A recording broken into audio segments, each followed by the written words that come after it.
RE/MAX of Pueblo. I'm Amy, and I am joined by some of our wonderful agents that we have here with RE/MAX of Pueblo. Donna Austin, Donna Phillips, and Donna Provenzano, also known as our Donnas. We're going to do a couple quick questions just to find out what they love about the industry, where they see the markets going, and what made them decide to be in real estate. So, you ladies ready? We're ready. Bring it on. Let's do it. Let's do it. Oh, and of course this is Kingston, our little mascot, our RE/MAX mascot. We just love this He little likes to guy. go to closings. He does. He likes to visit with all of us. He does. Those He are does. special treat days. Yes, definitely. All right, so we're going to just start off with Donna Austin. Can you tell us why, Bachelorette number one.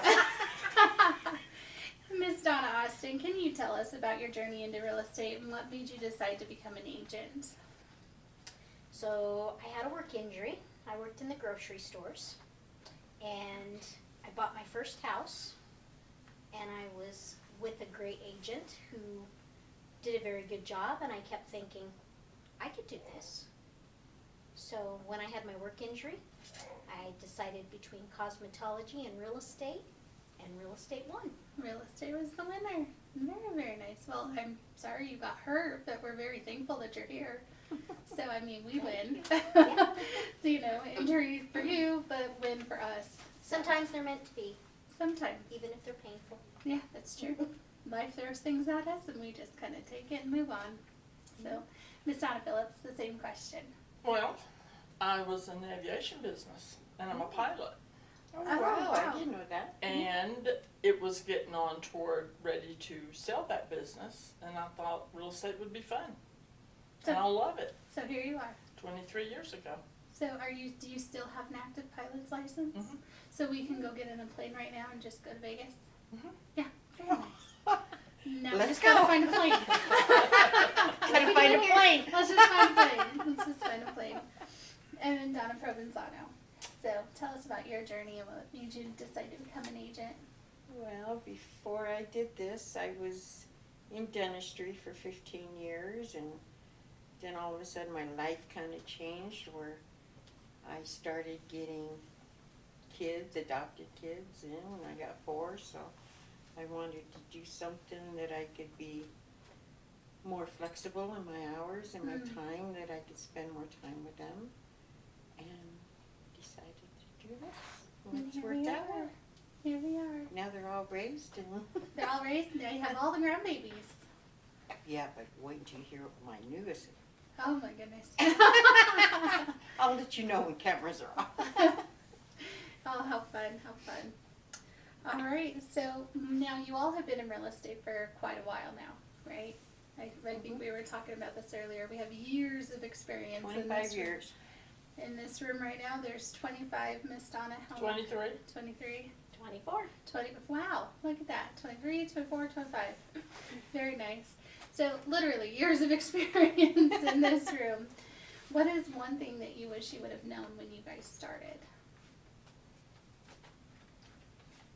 I don't think I realized how rewarding it was going to be.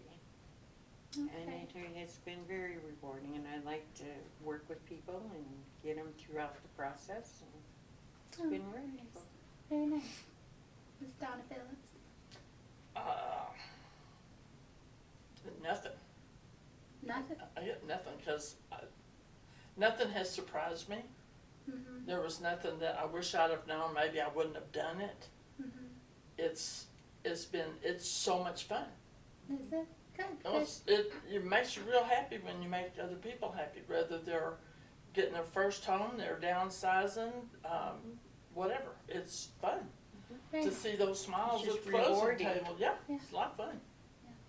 What about you, Miss Donna Austin? I had no idea how hard it was going to be. How hard? How hard it was going to be. Yes, the ebbs and the flows, and the time in between your paychecks, and figuring out how to budget and manage paying your taxes, going from a W-2 to a self-employed person is very difficult for most, and a lot of people can't do it. It's not for everybody.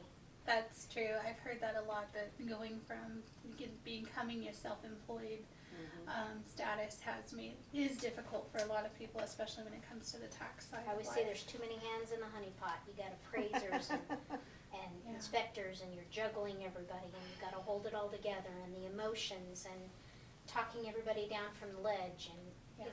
it's a lot. Yeah, I Can can, be. I can see It that. can be. hmm But it's rewarding as well, right? So when you wouldn't get be through all here. those huddles, That's then right. it's Either that or we're gluttons for punishment. One or the other. It's a little bit of it all, I think. So you guys may have possibly already answered this with it's rewarding, but what do you love most about working in the real estate business, and what is it that keeps you guys motivated to do it every single day? Mine is just being able to help somebody throughout the whole process, if it's buying or selling, and just get them from A to B, and they're all happy, and I want to do it again. I don't want to do it again. They're happy makes you happy. Mhm. Donna? Oh, Donna. I think for me, it's just control of my schedule Mhm. and being able to, because I don't mind working 7 days a week. I love working 3, I love working 7, it doesn't matter, and that flexibility is there. Yeah, I That's like true. that as So- well. That's what I really like. It's good Yeah. for my family. Miss Donna Austin, your turn. I don't remember what the question. What do you love most about working in real estate, and Oh, what keeps yeah. you motivated? It's so much fun to see the excitement in their eyes on closing day, the reward of being there, the exhaustion that it takes out of them to, pack up their whole entire lives and make the biggest financial decision they're ever going to make, and Yeah. the happy tears and the hugs and The closing kisses, yeah, all of that. the gratefulness. Yeah. Yeah. It's an awesome thing to be a part of. Yeah, I can imagine. It is, like you said, the most, it's usually one of the biggest purchases people make in their life, and so it is one of the hardest decisions they will ever have to make because of that financial obligation. So the anxiety and the stress building up, and then it all just kind of comes out once they sign those papers at closing, and it's very, very rewarding, and it's wonderful to be a part of somebody's adventure. So you all have been in real estate for quite some time. How have you seen the market change over the many years that you have been in the industry? Oh, it's a roller coaster. Roller coaster. I've experienced Totally a the roller night, coaster. or the 2018, or the what, 2000 1980. Well, 2008, 9, 10, 11, we thought were bad. Mhm. Last year took the cake. Yeah. Last year was a tough year. Yeah, it was. So something you might not know about Donna Provenzano and I, but we have worked together in the same office from day one. From the day that I started, because she was already there. So our offices were kind of catty-cornered across Okay, I'll from each leave other. now. No. There's a story here. But not long after I started, if you do the math, came 9/11. Oh, yeah. So we're sitting across from each other, looking at each other like, what are we going to do? Yeah. There were no phones ringing. People disappeared from the office. Everybody was glued to the TV. Yep. In this new business, trying to figure out how we were going to make it. And, they say that if you make it past your 5-year itch, you're here to stay. And that was a test. Yeah. Because Big and that's not the only one. And then we went into 1980. 2005 when, the building boomed and it got a little bit better. But, the average purchase price when we started was $90,000. Yeah. And a realtor was on a 50-50 split. Yep. Yeah. So it was not for the faint of heart. And then you go into 2008, 9, and 10 when we had the first foreclosure boom and had to figure out how to do foreclosures and short sales and all the paperwork and 15 people standing around a copy machine with 70 pages of paper waiting their turn to send it through and Yep. That's right, because Worrying everything was about- on paper. worrying Yes. about whether or not it was going to go through and if, Months later, wondering if it's still gonna happen Close. or close. And That's then, still the deal. yeah, Mm-hmm. it doesn't in there. You know, it just keeps going, and then we go into the 2015s, and everything seems to be doing okay, and then bam, here comes COVID. And then we're like, okay, we've done this before. You just figure it out, roll with the punches, and then, you know, 20, 22, 23 were amazing. 24, the rates start to change, and here we are. There's going to be plenty of changes, and that's part of our job, is to figure it out. Roll with the flow. punches. Roll Yeah. with the punches. Yeah. So it seems like there's been a lot of different changes that come, and you have to roll with the punches, essentially, you know, from the ups and the downs of the cost of homes, from the market, and the interest rates play a huge part in that. But one thing that doesn't change is the fact that you guys are dedicated to your clients. You're dedicated to your buyers and sellers and whatnot. And with that dedication becomes friendships, and with that dedication becomes memories that have been made. So what are some of your most memorable stories from the clients that you've had throughout the years? Let's start with Miss Austin. There are so many. From walking in on naked people. Oh, God. Yeah, we've all done that happen. You? No, No? thank goodness. Yeah, I mean, there's so We've many. had that happen. And I'm grateful for those. That, you know, that's like what we said. That's what keeps us going. And but the most rewarding thing, now that we've been in the business, 20 some years, those little kids that moms and dads are holding on showings. You now get to see them out in the public. I was walking down the hallway at the mall the other day, and this young lady says, you want to come in here and buy something from me. And I was like, oh, but I'm on my way. And I thought she was just being kind. Well, this is a little girl from my past. Oh. Little did I know. So a couple days later, I go in the store, and I'm like, there was a little salesman in here the other day. And she says, oh, she knows you. And I'm like, she does. And lo and behold, I reconnected with somebody that I got to see when she couldn't even talk. And Oh, wow. and now wants to, eventually buy her own home. So having it come full circle, and then grandkids, and then I haven't had this experience yet, but I know Donna has, is having your own kids to buy a home. I'm working with two right now. Two of my, I want to call them my kids too. I'm the second mom because they were at my house all the time. They were friends of my kids. Your bonus children. Yeah, That's what yeah. we call those. And now I'm listing two of them. I'm listing already on. Oh, wow. And I've sold, I don't know how many, to all the kids that were my bonus kids. Yeah, got to watch them all grow up, and now you're helping them with Yeah, it makes me old. their adulting. Makes me old. Yeah. What about you, Miss Donna Phillips? Most memorable? Mm-hmm. Well, I have experience in selling my kids and my friends who I closed their homes. I'm now selling to and for them, but my most memorable was when 8, 9, 10, 11 hit, and it got so bad, I took a side hustle, and I managed Michael Martin Murphy. So my most memorable is when I started out farming ranches. Mm-hmm. So I was still heavy in the farm and ranch, and I was lucky enough to have him as a client, and I found his property, and we went to dinner at Applebee's, and we couldn't show our food for people interrupting us. So I told him, I said, you need people. And he said, okay. And I thought, well, he'll never talk to me again. The next morning, he asked me to lunch and hired me to be his manager. Oh, wow. And we closed on the ranch shortly after that, but it allowed me to continue to do my real estate and manage him, because it was the digital world by then, so I was able to do both. But my most memorable was showing him the ranch horseback. Oh, wow. Yeah.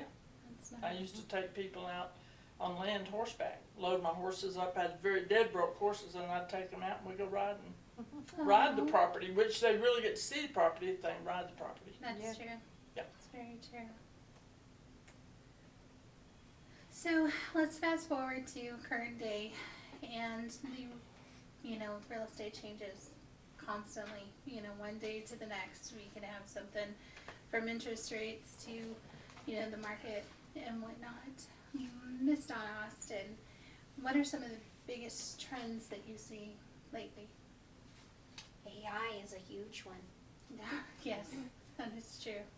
AI and digital photography, where you can take a photo and add in furniture and change the whole look of a room and give people that idea of what they could do Yeah. if they, the potential of a property if it's not being used in a certain fashion, or if it's vacant. It's kind of fun to do, but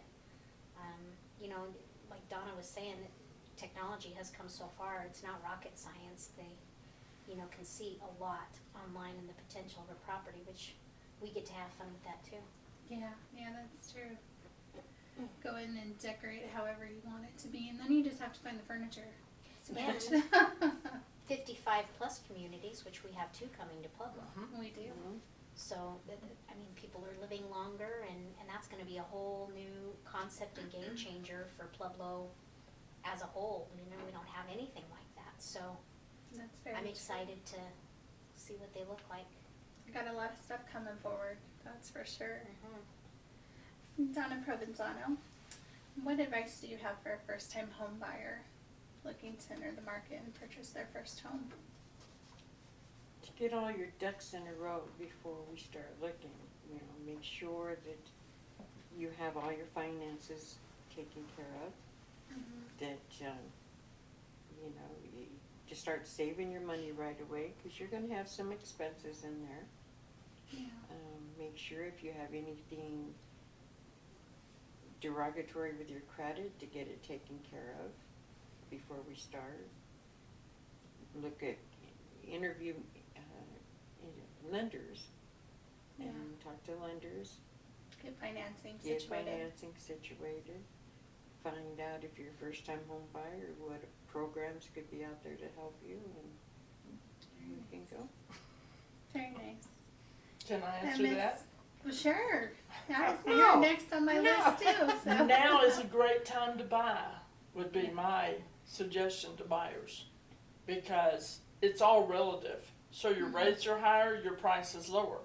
When the rates go low, the prices are gonna go higher. It's relative. Buy now, Yeah, you don't know? wait. But once you get under contract, don't open a new credit card or buy a vehicle. Exactly. Your deal Don't will do die that. right there. Yes. Don't do that. And make sure you're very cautious Yeah. about your cash flows All your and all your finances. everything. Yep. Spaghetti. So, Miss Donna Phillips, I do have another question Uh-oh. for you. How do you help your clients determine the right price point for their home? To sell. To sell. I do this for my buyers as well, Okay. but I'll run a market report on sales that compare to the house I'm either selling, or if I've got a buyer looking at a house, I'll run a value on that house for them, comparing it to other recorded sales, because then that gives you, depending on circumstances, if you've got a seller that can't ride the market out and they've got to go, they're going to negotiate easier. But I get the value from recorded market sales, and I offer that to my sellers and my buyers. Okay, very nice. So this question for Miss Donna Austin, what is one of the biggest mistakes that you see that buyers or sellers make when they're in the industry trying to either buy or sell a home? What is the biggest mistake that you think that they make, and how can they rectify it, or how can they avoid making that mistake? To be prepared and see it for what it is. It's an investment, like Donna was saying, to get your ducks in a row. And I always tell people, and they always say, well, how much money should I save? Well, as much as you can. And that never stops. You'll never suffer by having a savings account. That's one of the best things that you could do for yourself and your future. And you gotta maintain a home and take care of it and be proud of it. And for Pete's sake, do not use it as an ATM. You know, let it become one day your retirement. And That's great advice. Well, the programs that they have now for buyers, first time we know you can't go in zero down. There's programs for that, and that gets in depth. They need to talk to a lender about that. But if they save up, like the girls are saying, you've got a cushion. Let's say they go in, they get a loan. Conventional loans have a really low down now. It's an incentive. But then that savings they saved up so that they can buy no matter what, and they get in better, they've got money for all the furnishing. You're gonna get a Or the better fire loan. pit. Yeah. You know, with more. Well, with more money down, you're gonna get a better payment, but I'm not talking loans because I'm not a lender. But that's what I do. Yeah. Well, the most important thing that I was gonna say is that if you get yourself into trouble and your life changes, the biggest mistake that people make is that they don't call us for help. The second that someone struggles in that situation, they need to call their favorite realtor for help. And you know, it's embarrassing, and it's not something that they want to do, and it's not something they want to admit, or a phone call that they want to make. But we are their savior. There are things that we can do to help them if it's caught in time to get out and save their credit. And if there's money to be made after everybody gets paid and the debt is gone, they get that money left over. But the worst thing they could do is just Ignore it. because it's not going to go away. And Very you true. know, if you don't pay your rent, you get kicked out. If you don't pay your house payment, you get kicked out. The result is the same. So buy a home and take care of it, and you know, savor that American dream, shall we say, and then call us when you need something, because we're always here to help people, no matter what. Very true. Very, very true. So, one final question for you ladies. And this one's for all of you. In your experience, what are some of the key factors that can make or break a real estate deal? All of those things. Everything we just discussed. encompassing all of those things. Everything. So just replay this video and you'll Well, see the there's so answer. many things. I mean, life changes, like Donna was saying, like Donna Austin was saying. Life changes. You know, a death, a loss of employment or whatever. That's a big change. For Yeah. buyers, don't buy a truck. When you're under contract, don't buy nothing. No. You know. Make sure you pay attention to. Yeah. Always prepare for the what if. I think that the sellers and the buyers, they get too emotional in that house, especially the sellers, you know, and so they think that this house is just, you know, worth everything, and trying to narrow them down to what it's really It's true. true. You know, I raised my kids here, I put this new addition on, and it's wonderful, but they have to be, and then they don't want to negotiate anything. You know, well, I just did this, and I just did, you know. So you're just getting them down to reality and getting them Yeah. focused. Yeah, because they're trying to value their home with emotion. Well, instead that's of something that a seller can realize, is what Donna Provenzano just said. Life changes, they get scared, they think, they get their emotions in the middle of it. And emotions will not match value, No. not market value. Something that buyers do, and they'll hear this, is they'll get under contract and get underway, and then they start getting buyer's remorse and getting scared. Stay the course. Stay the course and listen to the realtor. Yeah. We know what they need to do. Yeah, most definitely. Well, ladies, I want to thank you for your time. Do you guys have anything else that you would like our viewing audience to know about real estate? Donna Austin will. Shoot. I will what? Have something to add. I would really like Amy to share with our viewers who her favorite Donna is. Yeah. Amy is pleading the fifth of the split, but we would like to Well, thank you you all like for Don- joining us. You're like Donald, right? Kingston. Arlo Kingston. Yes, he is one of my favorite little guys that comes to visit. What do you have to add? What do I have to add? We just put Donna Austin on the spot. I love all the Donnas, Okay. and I love Amy. And I love all the Donnas, and I love Ayana Ayana. behind the scenes. You can't see her. Well, thank you again for joining us today at Remax in Pueblo. And if you want to like or subscribe to our channel, please feel free to do so. Until next time, we'll see ya. Bye.